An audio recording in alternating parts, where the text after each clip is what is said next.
We shall now have an example debate on how was the debates conducted in the Constituent Assembly regarding the topic called fundamental rights. If you look at here, it was a date of 29th of April 1947 where the Honorable President was sitting in his chair, Mr. Dr. Rajendra Prasad, who was sitting there, and we have these candidates who are asking questions on the issue of the fundamental rights. Actually, they are not asking on the issue of fundamental rights, they were discussing about the topic called untouchability.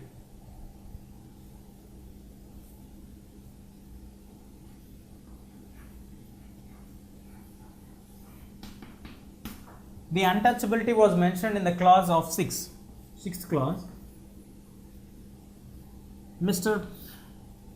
Pramod Ranjan has raised an issue that what is the meaning of untouchability? We are using this word from 25 years past. What is the exact meaning of the word untouchability? What would be the criteria to say that this is untouchability? That should be determined very clearly, otherwise we can't come into the clarity like what is going to be untouchability for the people, because we have various kinds of untouchabilities. Then the other members of the committee like Mr. S.C. Banerjee also made a statement that even though Mahatma Gandhi was a forerunner of untouchability, who called them as Harijans, who clearly stated the entry of them into the temples or allowing them to drink water with a glass or allowing them to be in the public meeting of lunch or all these things or public dining and all these things. So what is the exact meaning of untouchability is a view expressed by Mr. S.C. Banerjee. Then Sri Rohini came forward and expressed his view that there should be a clear definition stating that there should be ban of any kind of discrimination on untouchability. That is called untouchability. This is a definition determined by that. Then moving on to the view of Mr. M.K. Munshi. M.K. Munshi put forth his views that it should be better to add it that irrespective of race, category, region or sex, any discrimination basing on birthplace or any place of region or his sex also should be considered as untouchability. That also should not be spared. Then Mr. Dhirendranath came with a view that it would not be better or appropriate to add sex towards this or the birthplace, but it should be made clear that untouchability should not be in any point of time or any context should be valid in any corner of the world. It should be left out for the judges. Then we got the another opinion that if the judges are given the right to determine what is untouchability, some judges would determine that X is an untouchability factor, then the other judges may determine that Y is an untouchability factor. In some regions, X may be an untouchability factor, the other regions may not consider X as an untouchability factor.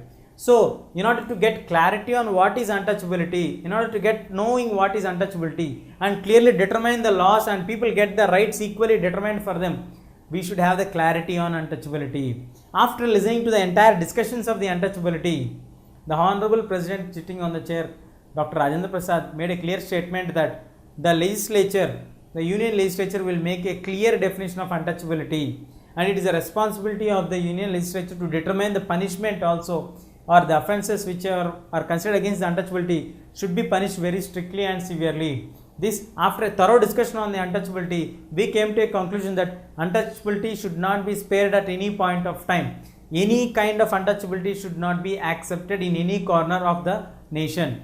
So, Mr. President agreed it and gave a call to the union government to make a clear statement on what is untouchability. It is excluded from the Central Constituent Assembly to make on the abolition of untouchability, but it should be given for the union government to determine what is untouchability and what are the consequences if you do untouchability or if you discriminate anybody on the basis of the untouchability. In this way, the discussions were very healthy and positive, and they were very much broad-minded to discuss on any point of time. This is just an example for us like how was our constitution framers discussing about the various issues before they were incorporated into this. Untouchability was abolished, and we got this in Article 17. Any kind of untouchability or any kind of discrimination is not at all spared, and we can move on to get our rights of equality here in this point of untouchability. This was a great step taken by our constitution framers. Through thorough discussion, we got the abolition of untouchability. Earlier, there are even many villages